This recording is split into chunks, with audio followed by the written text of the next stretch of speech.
안녕하세요. 네, 오늘부터 일제강점기를 들어갈 텐데, 자, 오늘 배울 내용이 무단 통치 시기에 대해서 배울 건데, 자, 이제 일제강점기는 크게 세 시기로 나눕니다. 무단 통치, 문화 통치, 민족 말살 통치 이렇게 세 시기로 나누는데, 제일 중요한 게 오늘 배울 내용이 무단 통치 시기에는 헌병경찰제, 조선태양운영 그리고 칼과 제복을 착용을 했다. 뭐 교사들까지. 그 다음에 제1차 조선교육용 서당 규칙 제정 요런 내용들을 배울 거예요. 그리고 무단 통치 시기에 경제 수탈을 얼마나 악랄하게 했냐면 토지조사 사업을 시행하고 회사령 제정하고 뭐 조선 광업령부터 어업령, 산림령, 호남선 철도 개설까지 이런 내용들을 배울 텐데 중요한 거는 우리가 세 개의 시기가 있다 그랬잖아요. 그 일제강점기를 세 시기로 나누는데 이런 내용들이 무단 통치 시기에 행해졌던 정책들이라는 거를 아는 게 중요해. 무슨 얘기인지 아시겠죠? 왜냐하면 문화 통치 시기, 그 다음에 민족말살 통치 시기에 행해졌던 정책들하고 얘네들하고 막 섞어서 내기 때문에 그걸 기억하는 게 중요합니다. 아셨죠? 일제강점기를 크게 세 시기로 나누는데 한일 병합 이후에 일본 놈들이 헌병 경찰, 그냥 경찰이 아니에요. 군인이죠.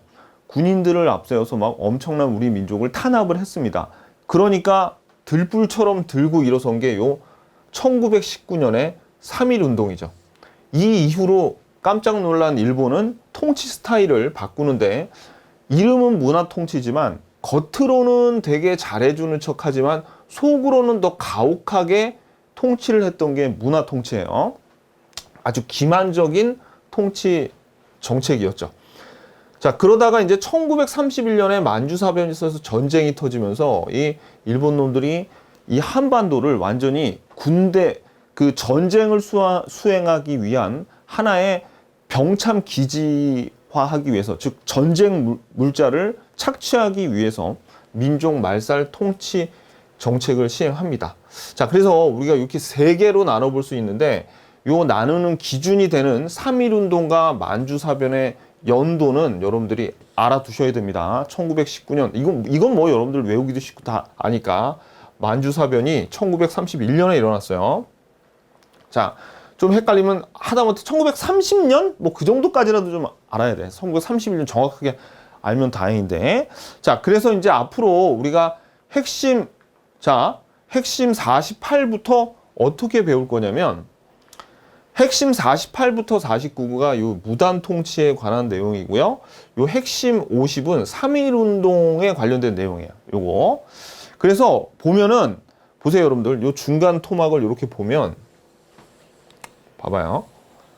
어떻게 되어 있냐면, 핵심 48에서는 무단 통치가 어떤 건지 소개해주고, 어떻게 싸웠는지, 그죠? 여기도 마찬가지죠. 핵심 51에서 문화 통치가 어떤 건지 소개하고, 20년대는 어떻게 싸웠는지. 근데 여기는 사실, 여기서는 왜 무장투쟁이고 독립운동이라고 그러냐면, 1910년도에 이제 국외로 나가가지고 독립기지를 건설하면서 군대를 양성을 합니다.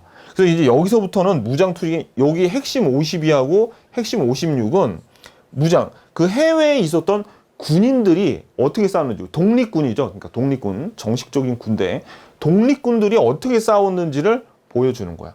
여기도 마찬가지죠. 민족 말살 통치가 어떤지 소개하고 독립군들이 어떻게 싸우는지를 보여주는 게 각각 1910년대, 1920년대, 1930년대. 그리고 여기 핵심 54하고 핵심 57은 이제 국내의 민중들은 어떻게 일본 놈들에게 대항을 했는지, 그런 내용들이 여기서 다뤄지고 있죠. 그러니까 구조가 똑같아요. 먼저 어떻게 각 통치 시기에 대한 내용을 소개를 하고, 그 다음에 어떻게 싸웠는지, 우리 민족이 어떻게 저항을 해줬는지 각각 챕터에 맞춰서 이렇게 배우게 될 겁니다. 아셨죠? 자, 그러면 기본서 222페이지 보세요. 222페이지.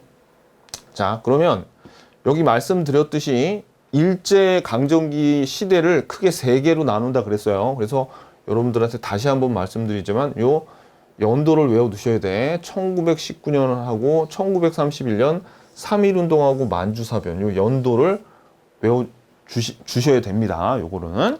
자, 제가 연도 외우라고는 웬만하면 얘기 안 하잖아요. 잘, 그죠? 자, 그 다음에 이제 1번에 무단 통치 시기의 정책이 이제 나오죠. 그래서 이제부터 쭉 나오게 될 건데, 오늘은 아까 이제 포인트에서 봤듯이 오늘의 목적은 뭐냐면 이거야. 자, 지금 무단 통치 시기에 이러한 정책을 했어요. 그래서 이름 다 알아놔야 돼요, 여러분들. 이런 정책을 했고, 경제적인 수탈을 위해서는 이런 거를 했다. 요게 언제 일어났다? 무단 통치 시기 때 일어난 것을 아는 게 중요합니다. 이 내용을 아는 것도 중요하지만. 왜냐하면 이제 이런 것들을 배워 놓으면 나중에 어떤 문제가 나오겠어요? 그렇지? 이제 요 민족 말살 통치 시기나 문화 통치 시기에도 막 얘네들이 어떤 정책을 했을 거 아닙니까? 그 정책하고 막 섞어 놓으면서 이거는 어느 시기에 뭐 조선 태영령이 있었어. 막 이런 걸 물어본단 말이에요. 그러니까 중요한 거는 요 세 개의 시기 중에 일제 강점기 세 개의 시기 중에 어떤 정책을 시행했는지 그 이름을 먼저 알아놔야 돼요. 이름을 알면은 내용은 대강 다 알게 됩니다. 자, 이름을 아는 게 먼저 중요해. 그러면 내용은 다 알게 되니까. 자, 일단 일제 통치 기구를 먼저 보면 조선 총독부 이전에는 통간부였죠. 그래서 한일 병합이 되면서 이제 조선 총독부가 들어오고 일대 총감이 데라우치라 그랬죠. 자, 그래서 이 조선 총독부는 그야말로 입법권, 사법권, 행정권, 군 통수권까지 모두 갖고 있는 무소불위의 최고 권력 기관이었어요. 식민지에.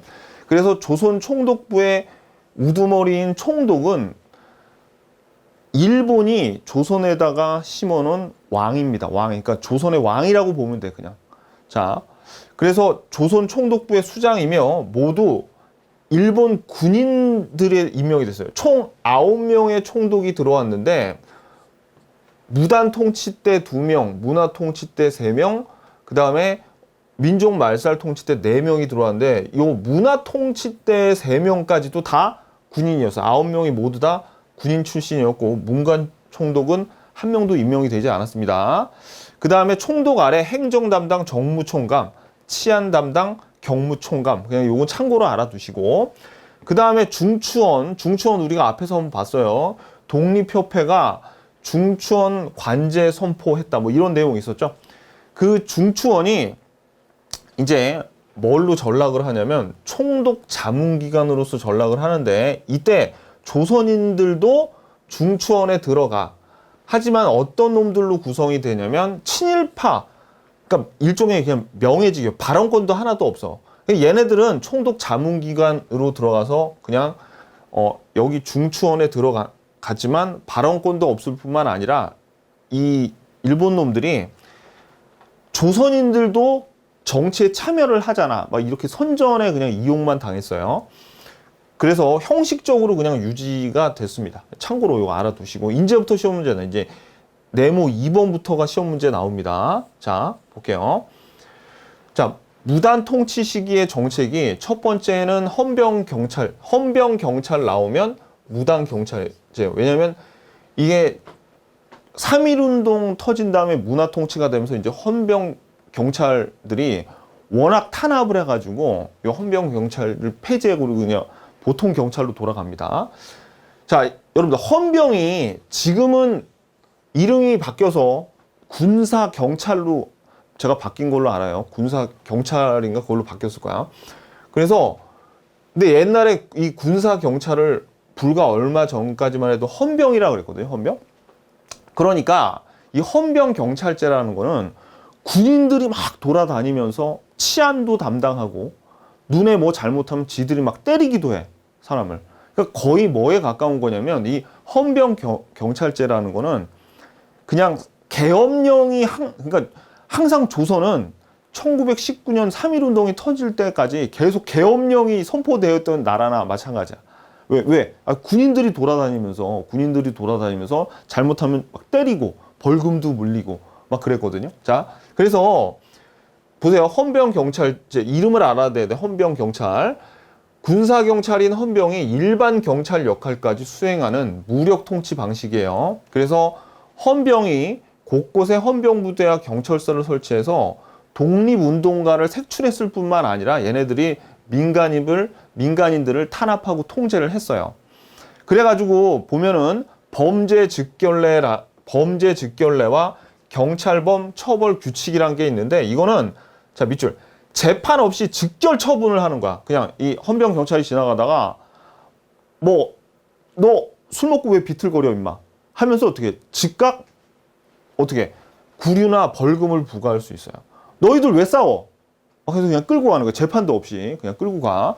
그래서 조선인에게 구류, 벌금 등을 부과할 수 있어. 직결 처분권 내면 직결 처분권. 범죄 이름 봐봐요. 범죄에 대한 이게 경범죄입니다. 경범죄. 범죄에 대해서 즉시 결정을 한다고. 즉시 결정을 해. 이거는 경찰범 처벌을 한다. 요거.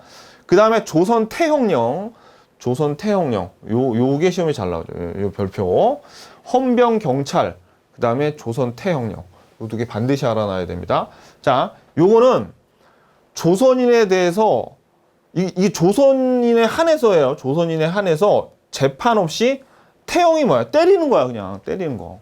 곤장 뭐 그런 거 가할 수 있는 법령을 제정해서 이게 식민 통치의 폭력성과 어떤 상징적인 거를 보여주는 거죠. 이것도 마찬가지로 헌병 경찰 3.1 운동위에 요게 폐지가 됩니다. 요거. 자, 진짜 나쁜 놈들이죠. 그죠? 자, 그래서 태형을 가할 수 있는 법령을 재판 없이 그것도. 자, 그 다음에 203페이지.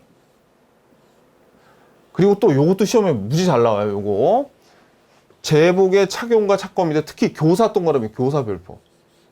밑줄. 일반 관리뿐만 아니라 교사에게도 제복을 입히고 칼을 차면서 공포 분위기를 조성해서 강압적인 통치했어. 앞에 가리키는 선생님이 칼을 차고 있어요. 너 왜 떠들어? 하면서 칼로. 자, 얼마나 무서웠겠습니까, 애들이. 그죠? 그래서 시험에는 이게 너무 충격적이잖아요. 교사가 칼을 차고 가리켜? 시험에 엄청 잘 나옵니다. 교사, 일반 관리뿐만 아니라 교사들도 칼을 차고 애들을 가리켰다. 얼마나 충격적입니까? 그죠? 그러니까 아주 어렸을 때부터 진 누르려고 한 거예요. 아주 괘씸해 죽겠어, 진짜. 이놈들 한 짓거리 보면. 진짜 분노가 막 치밀어 오르죠. 자, 그 다음에 기본권을 박탈했습니다. 조선인의 언론, 출판, 집회, 결사의 자유를 박탈하고 정치 참여를 제한했다. 뭐 이거는 얘네들이 기본 옵션으로 갖고 가는 거니까 뭐 너무나 당연한 거죠. 그 다음에 보세요. 민족 교육 규제를 보면 여기 자 봐봐요. 요거는 1차. 그러면 2차도 있겠네. 2차도 나중에 뒤에 나옵니다. 1차 조선 교육령을 제정합니다. 그래서 밑줄. 실업 교육 위주로 한정해서 조선인에게는 하급 기술을 가리키는데 목적을 두고요. 그 다음에 보통학교 수업 연한을 일본보다 짧은 4년으로 했어요. 자, 여러분 보세요. 이 말은 무슨 얘기냐면 조선인들이 교육을 받아서 수준이 높아지는 걸 원하지 않았던 거죠. 그죠? 지들도 알겠지. 이게 똑똑하다는 거를. 그죠? 그러니까 어떻게 해요? 그러니까 아예 교육을 못하게끔 이렇게 막는 거야. 그게 1차 조선 교육령입니다. 그러니까 실업 교육을 위주로 한다는 얘기는 뭐예요? 하급 기술만 가르쳐. 그렇지. 그냥 조선인들은 일본 놈들이 시키는 것만 잘하면 돼. 그 정도 수준이면 되지. 너희들 너무 열심히 뭐 배우려고 하지 마. 바로 그겁니다. 이게 1차 조선 교육령이에요. 실업 교육 위주 하급 기술. 그 다음에 보통 학교의 수업료는 일본보다 짧은 4년으로 한 겁니다. 요거. 그 다음에 서당 규칙을 제정해서 자, 서당 설립을 신고제에서 허가제로 바꾼대. 신고제는 뭐예요? 신고제는 나 서당 열 거야 하고 신고하면 그냥 아무나 열어도 되는 건데, 허가제는 나 서당 열어도 돼요? 라고 물어보는데 아니, 열면 안 돼라고 허가 안 해주면 못 여는 거예요. 그러니까 어느 게 더 훨씬 서당을 차리기가 어려워. 허가제가 어렵죠. 신고는 지가 하고 싶으면 신고만 하고 나 오늘부터 한다 라고 신고만 하면 되는데, 허가는 해도 돼요? 라고 물어서 안 돼 하면 못 해요. 그죠?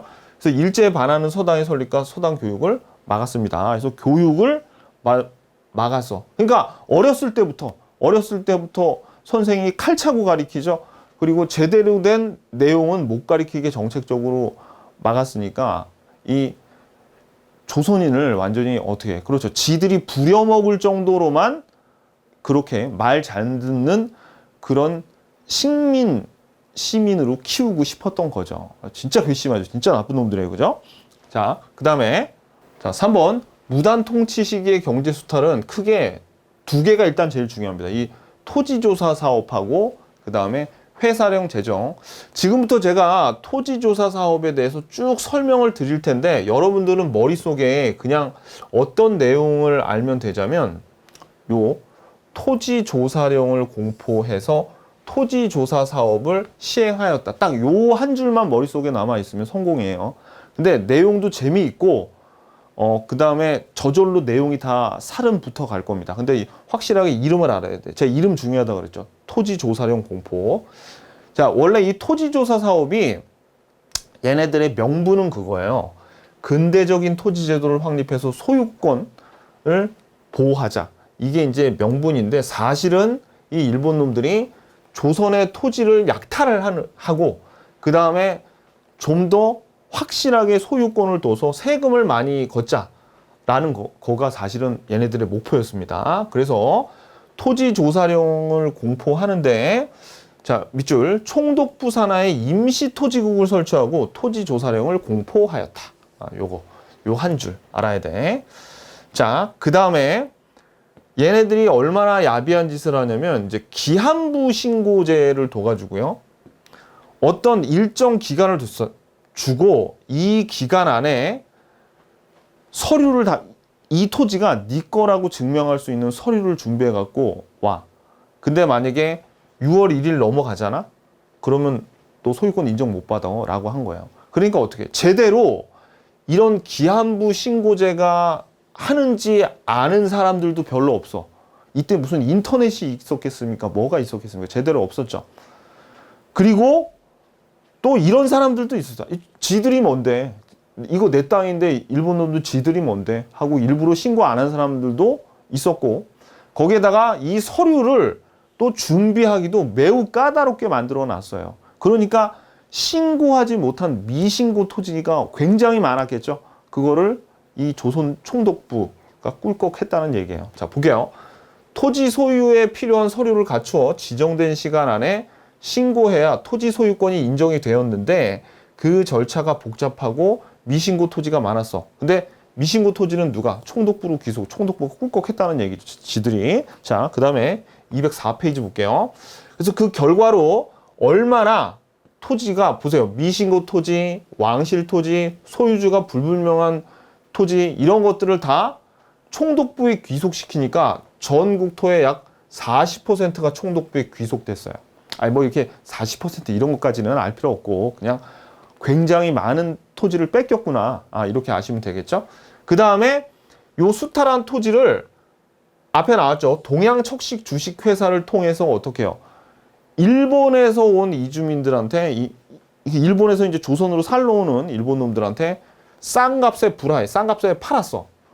그러니까 이제 일본인 지주들이 많이 늘어나게 된 거죠. 이러면서 농민들이 몰락을 해야 되는데, 자, 여기서 여러분들 원래 조선은 경작권이 인정이 됐었어요. 무슨 얘기냐면, 여기 토지가 있는데 여기에서 이제 농사를 짓는 농민들이 있고, 여기 토지 소유자가 어떤 뭐 다른 양반이라 치자고요. 그래도 이 농민들을 함부로 쫓아낼 수는 없었어.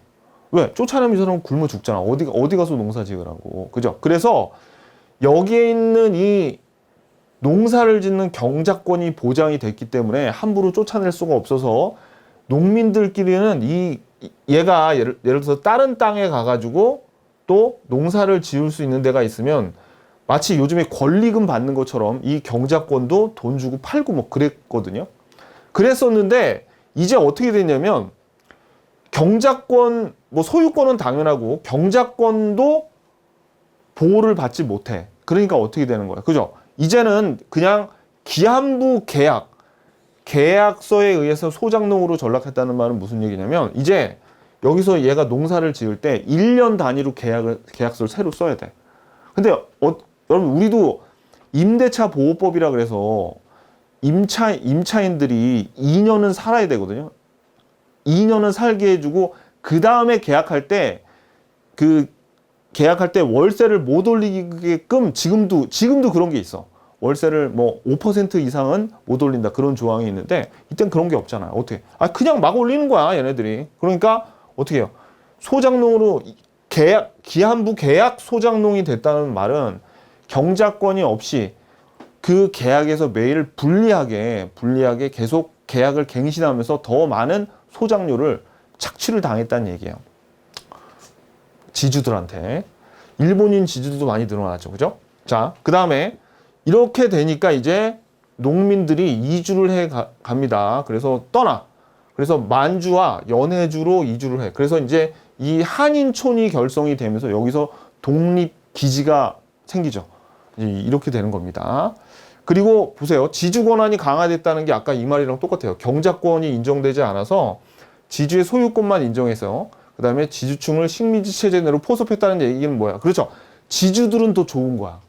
지주들은 더 좋죠. 그러면 지주들은 이제 일본 식민지 나쁘지 않은데? 이렇게 어떻게 이 지주들을 식민지 체제 내로 일본 편으로 만들었다는 얘기죠. 그죠? 이러니까 이제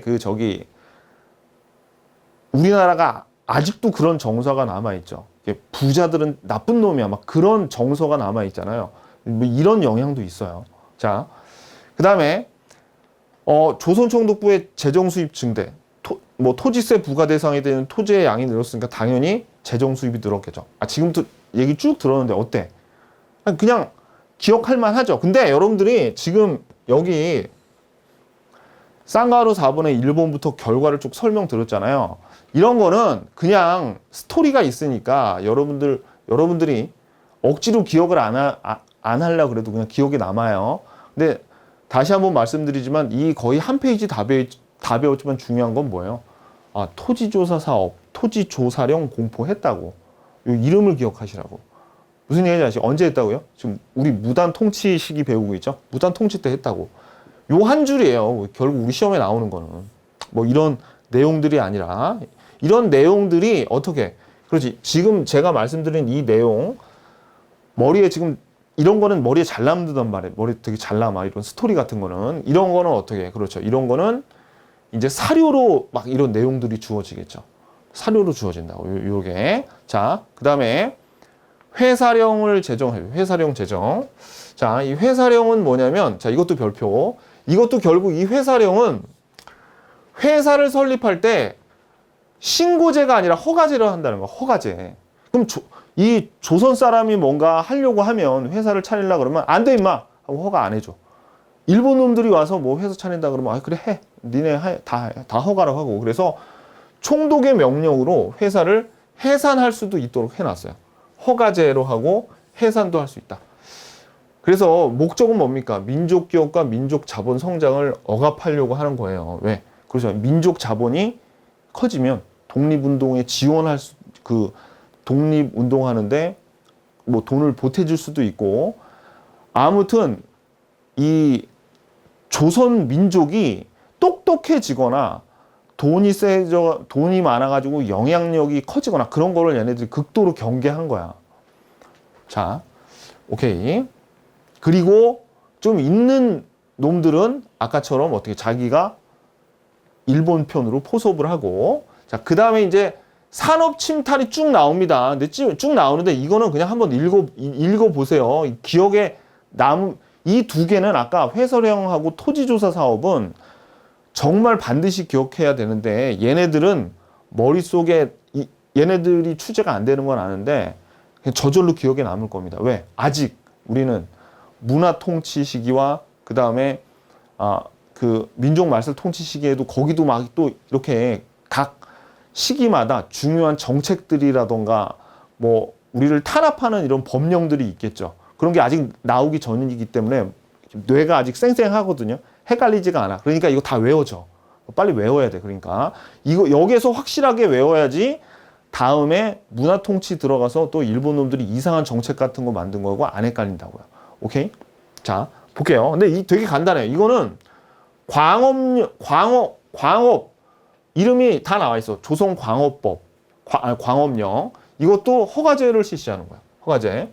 조선인들이 광산경을 허가제에서 잘 안 내준다는 얘기예요. 그리고 정말로 돈 될 만한 건 광산은 일본 놈들한테 다 이관을 했어. 일본 놈들한테 다 맡기고, 요것도 조선 어업령도 어장을 일본인들이 독점할 수 있도록 어업권에 대해서 또 허가제를 낸 거야. 허가제. 다 허가제를 했네. 그죠? 그 다음에 산림령은 대부분의 임야를 국유지로 강제 포함해서 총독부와 일본인이 강점하도록 했어요. 산림까지. 광업, 어업, 산림. 어때요? 다. 얘네들 다 1차 산업하고 관련되어 있는 내용이죠.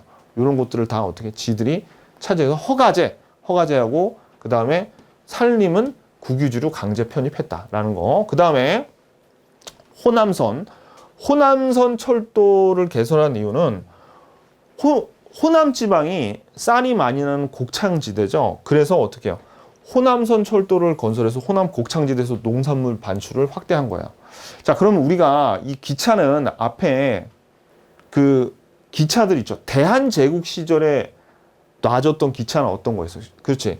경인선, 경부선, 경의선 있었잖아. 얘네들은 대한제국 시절, 그러니까 일제강점기 시작 전이고, 호남선은 일제강점기 때 낮은 거네. 그죠? 여기서 서로 비교만 하면 돼요. 정확하게 철도를 연도까지는 알 필요 없지만, 일제강점기 이전과 이후로는 지금 구별을 하셔야지. 오케이. 아셨죠? 그래서 요 내용들. 그래서 언제 이런 것들이 내용도 중요하지만 언제 시행됐는지. 지금은 아직 시작을 안 했기 때문에 뇌가 깨끗합니다. 그래서 이거를 외워야지 나머지 시기에서도 정책하고 비교해서 외울 수 있어. 자, 보자고요. 자, 오늘의 포인트. 무단 통치 시기의 정책. 군인들의 경찰인 헌병 경찰제로 해서 상시 마치 계엄령처럼 살벌하게 우리 민족들을 탄압을 했습니다. 헌병 경찰제. 그 다음에 조선인에 한해서 태형을 가할 수 있게 했던 게 조선 태형령이고요. 그 다음에 관리들뿐만 아니라 교사들까지 그 다음에 제복을 착용하고 해서 위압감을 줬고요. 그 다음에 1차 조선교육령을 통해서 그냥 하급 기술 같은 것만 가르쳤죠. 우리 그 조선인들한테는. 그 다음에 서당도 함부로 못 만들게 서당 규칙을 제정해서 허가제로 바꿨습니다. 그 다음에 이제 무단 통치 시기의 경제 수탈, 토지조사 사업을 실시하기 위해서 토지조사령을 발표해서 토지를 수탈을 많이 했죠. 뭐 그래서 거기에 대한 내용들을 우리가 봤습니다. 근데 토지조사 사업과 토지조사령을 우리가 시행했다. 이게 중요한 겁니다. 회사령을 제정을 해가지고 허가제로 또 바꿔서 조선 사람들이 회사를 만들기도 어렵게 만들어놨고 그 밖에 이런저런 산업 침탈도 가했습니다. 근데 이런 내용들도 중요하지만 이런 정책들, 이런 경제 수탈이 무단 통치 시기에 이루어졌다는 거, 그거를 알아야 돼. 지금 그래가지고 우리 오늘 일제강점기 첫 번째 시간인데 첫 번째 시간에 이걸 확실하게 기억하고 가야지 우리가 다음에 문화통치, 민족 말살 통치 시기에 행했던 정책들하고 헷갈리질 않습니다. 반드시 여러분들이 확실하게 기억을 해 주셔야 돼요. 어느 시기인지를. 자, 기출문제 풀러 가자고요.